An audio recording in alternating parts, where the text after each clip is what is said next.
Okay, so with Halloween quickly approaching, I'm going to be doing the next couple of days some of my favorite horror movies, and I thought the best way to do it would be to categorize them. Like today's going to be found footage, then tomorrow we'll do slashers, then we'll do the best 90s, haunted house, 80s, 70s, 2010s, 2000s, all that good stuff, all that jazz fingers, jazz hands? I don't know what it was. Is it jazz hands? Anyways, make sure that you are subscribed to the channel. We are running a giveaway right now. All you have to do is just be subscribed, comment below you want to enter the giveaway, and you're in. And we're going to give a ton of movie stuff, especially from this year, in the giveaway, so you don't want to miss out on that. So make sure you're subscribed. You have until October 29th and October 31st. We will announce the winner, and it's going to be on the live stream, so everybody will be able to see. And all you have to do is just be subscribed and comment. So make sure you hit that notification bell to know when videos drop. But let's talk about the best found footage movies, in my opinion. I have to preface that so much. My opinion.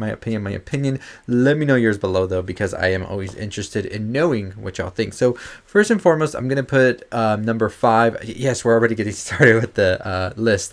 Number 5 is going to be the Blair Witch Project. I think the Blair Witch Project is really that project that solidified found footage. I'm not saying it's the first, but I am saying it is definitely the one that really put it on that mainstream audience level and really had us seeing a lot of more movies come after it. And I think it is such an important part of cinema just for that.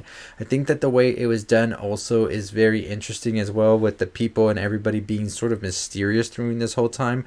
So when people went to actually see this movie or at home or whatever, they thought this was an actual piece of real media that happened. They thought this was a lost tape or something like that. Now, I myself, when I watched it, I think maybe I was 8 or 9 when I watched it, I was mortified watching it because I was thinking to myself, what is this? Is this real? What is going on? All of my cousins and everybody I knew just told me it was real. They thought it was real too. Even some of the adults thought it was real as well in my life, and I was just like, what is going on in this tape? And I think a lot of it has to do also with your imagination also making this like presence of what the Blair Witch might look like and all of that, leading all the way up to the end, just on the edge of your seat. And of course, now watching it with brand new eyes, I definitely see some of its like flaws or whatever you want to call them, but at the end of the day, I still think of it as a piece of its time and how it was able to sort of move so much at a moment in time when a lot of the horror, I think, was sort of drying up, especially coming out of the late 90s with horror. It was sort of starting to be a time when like horror movies weren't really hitting. Of course, then we know we got into the early 2000s and it started chugging along nicely, but I think 1999 Blair Witch was the perfect year for this to come out, so definitely one to check out. So number 4 on my list, I'm going to have Paranormal Activity number 1, which came out in 2007, 8 years after the Blair Witch Project, and this one had the same effect as well. This is one of the most profitable movies of all time as well. I think it was like 20,000 to make only, and it made millions, so it was insane how this movie went crazy. One of the first viral movies, in my opinion. Came in at a perfect time around the MySpace age, Facebook and all of that. So people were sharing these clips of people going to see these movies, and you would see the theater reactions and all of that of the people there. Now, of course, we can go all the way back to the Exorcist movies with the 1970 Exorcist and the reactions that were played across the TV, which was all marketing, as we know. And people were more eager to go see these movies because of all of these reactions they were hearing. We see it right now today with Terrifier 2, and we've heard it with Saw and other movies as well.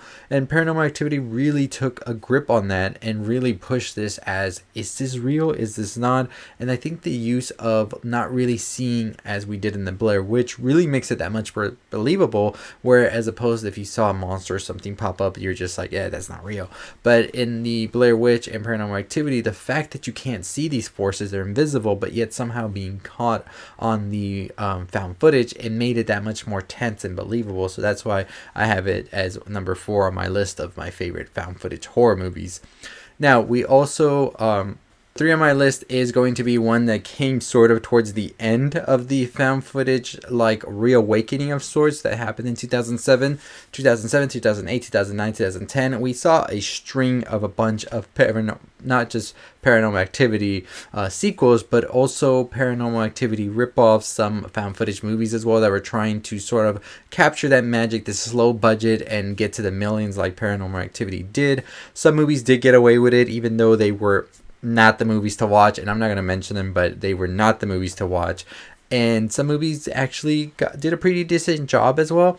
But one in particular, I think that came really late into the game of the found footage horror genre, but really sort of has revolutionized it now of sorts, is VHS. So this was sort of a anthology found footage horror movies that were placed together, and they had an overall story to them that stitched them together, and you had this sort of like each director presenting themselves as well. And we saw a lot of directors come out of this franchise as well to make bigger movies like Radio Silence, Adam Wingard. We also got Ty West and a bunch of other ones, to name a few. And I think VHS is such an important thing today now with VHS 94, 99, because it's sort of this way for horror directors to sort of get their voice out there as well and present themselves into the horror genre a little bit more, just as we saw these directors do so back then. And that's why I have it at number 3, because I think it's such an important film. Number 2 on my list is going to be The Last Exorcism, which stars your boy Howard Hamlin from Better Call Saul. And this was one that came sort of at the end as well of the found footage, but still at its prime as well. And this one was very, very good in my opinion, because this is taking the found footage genre, but also adding a little bit more story to it. Now, one of the things I think that found footage movies don't really necessarily do well is have character development of sorts. Now, The Last Exorcism does that very well, because you have this pastor, padre, whatever you want to call them.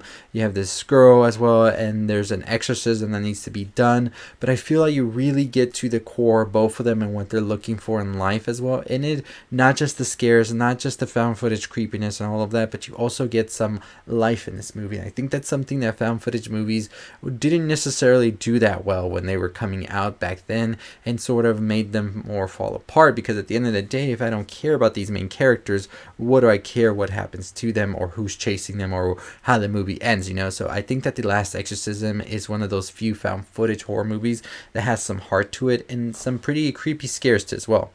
So number 1 on my list is going to be Wreck. I think Wreck is one of the best found footage movies, one of the best horror movies of all time, and it definitely delivered a lot. This came out in 2007 as well with Paranormal Activity, just as that rise into the found footage movies was about to start, and it sort of like gave us a bunch of sequels. It also became a remake here in the US, which is not worth watching. Do not watch the Quarantine movie. In my opinion, it is not that good compared to Wreck.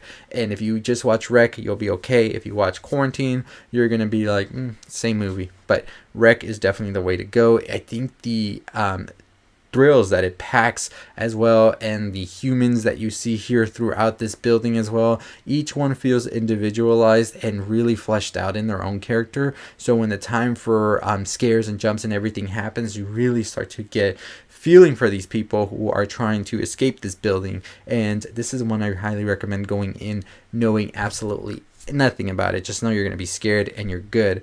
But I really do enjoy this one. The sequels, they're okay. Number 2's okay, and then after that it goes off the rails.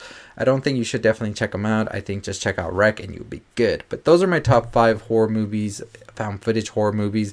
Let me know yours in the comments down below. Did I miss any? Should I check out any of them? I've checked out a bunch, so I probably checked it out if you let me know, but let me know still. As always, that's going to do it for me. As I said, we're going to be talking more horror, so tomorrow we'll talk about my favorite slashers as well as my favorite 70s movies. Horror 70s movies, and a bunch of other stuff as well. Today we still got some videos as well, like The Window and Wild, and some other stuff to talk about, VHS 99, speaking of found footage. So stay tuned for those videos today. But as I said, we are running our giveaway, so make sure you are subscribed, hitting that notification bell. All you have to do is comment below and be subscribed, and you're entered into the giveaway, which runs until October 29th. So this Saturday it'll be cut off, and then on October 31st we will be announcing the winner on a live stream. So it's going to be a lot of fun, and I'm excited for it. But as always, that's going to do it for me. We're currently on the road to 50,000 subscribers, so make sure you're subscribing and all that good stuff. I'll see you next time. Stay safe, stay positive.